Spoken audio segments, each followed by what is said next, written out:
News at 4. First, the highlights.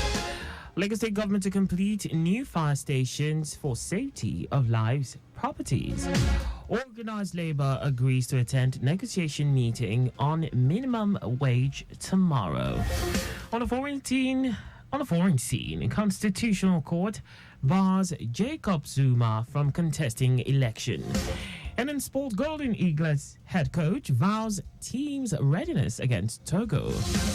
And now the details. I am Akan Usen.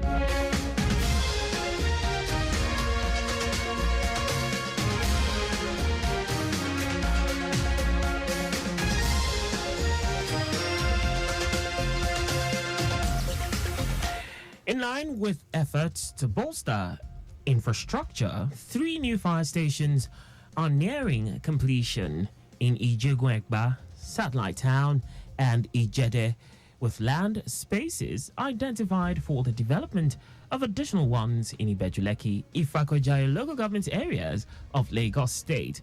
Commissioner for Special Duties and Inter-Governmental Relations, Benga Oyerinde, stated this while rendering accounts of the ministry in the last 1 year under security and good governance. Also noted that an ultra-modern workshop at the Alausa headquarters is almost completed to cater to the agency's fleet maintenance needs.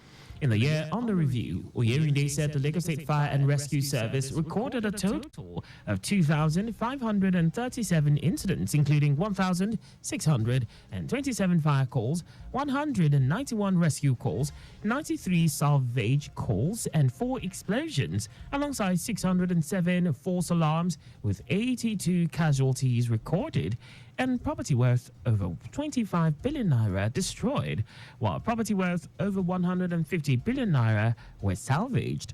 Also, the Lagos State Emergency Management Agency, LASEMA, recorded a total of 6,887 emergency incidents from 2019 till date, with over 100 buildings destroyed, while Alimosho local government has the highest incidence with 319 cases, followed by Ikeja with 233 cases, and Koshofe came third with 180 cases. According to the commissioner, the Lagos State Safety Commission carried out advocacy and sensitization services, trainings on first aid amongst stakeholders, which include the grassroots, students, traders, and feedback received to help the commission formulate policies aimed at ensuring well-being of residents. While reacting to questions from newsmen, Oyerinde appealed to residents to desist from making hoax calls to the Emergency Control Center, which could prevent those in dire need of emergency attention calls from getting through, with a strict warning that anyone caught will face the wrath of the law. This is a situation that we are not comfortable with, and we show, as a government, we show the total displeasure to that kind of a situation. But beyond this, as a ministry, we know the world now is running on innovation and technology.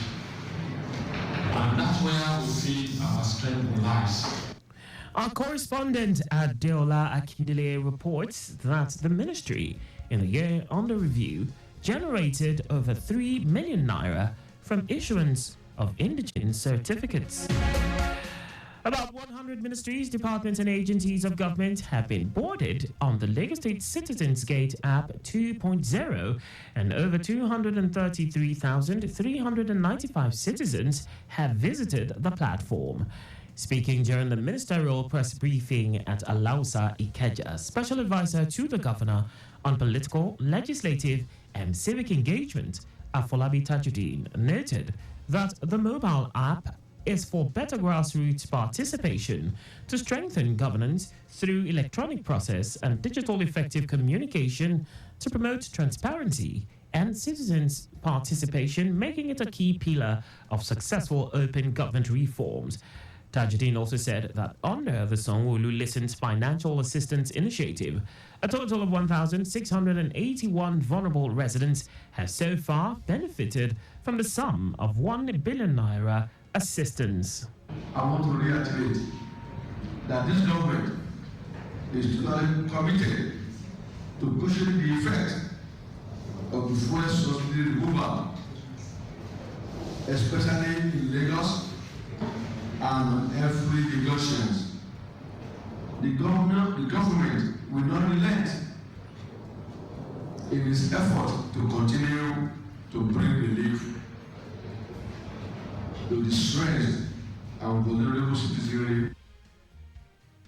The special advisor noted that the office intensified its quarterly community sensitization programs to enlighten communities on government policies and initiatives, while it also distributed 2,000 palliative food boxes to 2,000 beneficiaries.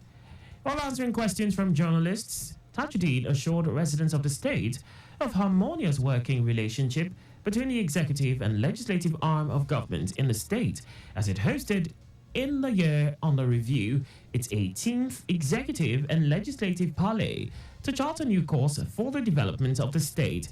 Our correspondent Adeola Akinlele quotes the special advisor as saying that another set of 1,074 vulnerable residents will benefit from the Sanwo-Olu Listens initiative, while the school feeding program in public primary and secondary schools in the state will take effect soon.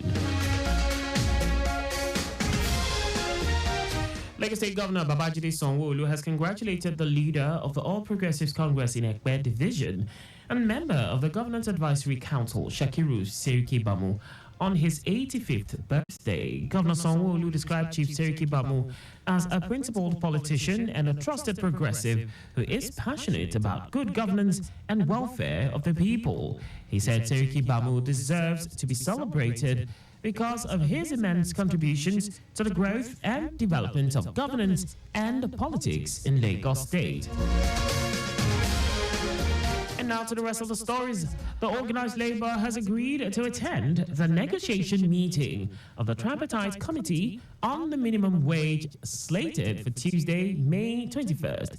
Vice President of the Trade Union Congress, Etim Okon, confirmed this during an interview in Abuja.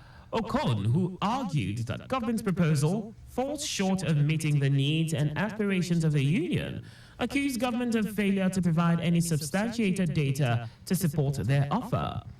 Also, Director General of Nigeria Employers Consultative Association, Adewale Smart Oyerinde, noted that there will be a consensus on what the national minimum wage will be, and the committee will make recommendations to the president.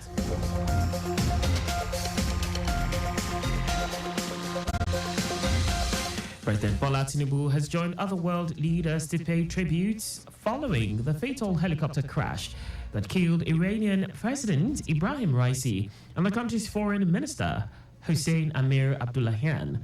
A total of 9 people were on the aircraft that crashed into the mountainous region of the country. Tinubu extends his condolences to the government and people of the Islamic Republic of Iran. He expressed profound grief over the disturbing tragedy and described President Raisi as a leader who was passionately committed to the development of Iran. Iran Supreme Leader Ayatollah Ali Khamenei announced 5 days of mourning for President Ibrahim Raisi, who died in a helicopter crash. And now to foreign news. Former South Africa President Jacob Zuma has been barred from running for parliament in next week's general election. The Constitutional Court ruled that Zuma's 15-month jail sentence for contempt of court in 2021 disqualifies him from standing in the May 29 election. President Cyril Ramaphosa said in his comments that once the Constitutional Court has decided, there should not be any threat of violence. Ramaphosa noted that the authorities will clamp down on any unrest. The ruling is based on South Africa's constitution, which prohibits anyone given a prison sentence of 12 months or more from holding a parliamentary seat. Away from all that now, sports. The Golden Eagles head coach Manu Garba has vowed his team's preparedness to defeat Togo. The defending champions recorded its first win at the Wafubi 17 Championship against Niger Republic. Garba, who explained that the team has been trained on scoring drills, set aside one's maximum points from the game. The Golden Eaglets currently occupy second position on the Group B table with 4 points from 2 games. Meanwhile, the Togolese are already eliminated from the competition, having lost 2 opening games against Niger and Burkina Faso. And that's all for the news at 4. Just before we go, speed thrills but kills. Please do not drive beyond specified speed limits. You can follow us and like all our various social media platforms. On X, Traffic Radio 961. Instagram, Lagos Traffic Radio 961. Facebook, Lagos Traffic Radio 96.1 FM. On YouTube, subscribe and watch us live on our channel, Traffic Radio 961. You can also visit our website on www.trafficradio961.ng. Did you know that the Sanwo-Olu administration supplied 86,000 dual furniture sets to 775 public schools? You can get more details on the Lagos State Government's website. To end the news, here are the highlights of the major stories. In line with efforts to bolster infrastructure, 3 new fire stations are nearing completion in Ijegun-Egba, Satellite Town, and Ijede, with land spaces identified for the development of additional ones in Ibejuleki, Ifako-Jaya local government areas of Lagos State. The organized labor has agreed to attend the negotiation meetings of the tripartite committee on the minimum wage slated for Tuesday, May 21st. We also told you that former South African President Jacob Zuma has been barred from running for parliament in next week's general election. And in sports, Golden Eaglets head coach Manu Garba has vowed his team's preparedness to defeat Togo. For contact with the newsroom, please send a message to info@trafficradio961.ng. And that ends the news broadcast compiled by Sadiq Yusuf. I am Akan Usen. Thanks for listening and please stay safe.